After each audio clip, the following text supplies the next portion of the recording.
মায়ের কাছে যদি বাচ্চা নিরাপদ না থাকতে পারে, তাহলে একটা বাচ্চার নিরাপদ স্থান কোথায়? আজকে একটা ঘটনার বিবরণ পড়তে পড়তে গাটা শিউরে উঠছে।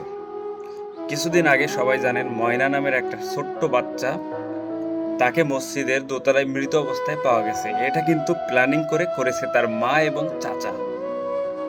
তারা দুজনে এই ঘটনা ঘটিয়ে ইমাম মুয়াজ্জিনকে ফাঁসানোর জন্য এই কাজটা করিয়েছে। তবে মূল কাহিনী এটা নয়। মূল কাহিনী হলো, যেদিন এই ঘটনা ঘটেছে ওই দিন নাকি ময়না তার মা এবং চাচার অনৈতিক কার্যকলাপ দেখে ফেলে।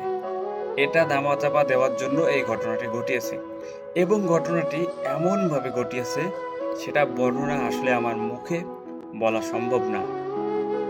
যাই হোক, এটার জন্য আইন আছে, সঠিক তদন্ত করে যেন সঠিক বিচার হয়। আল্লাহ সবাইকে হিদায়াত দান করুক।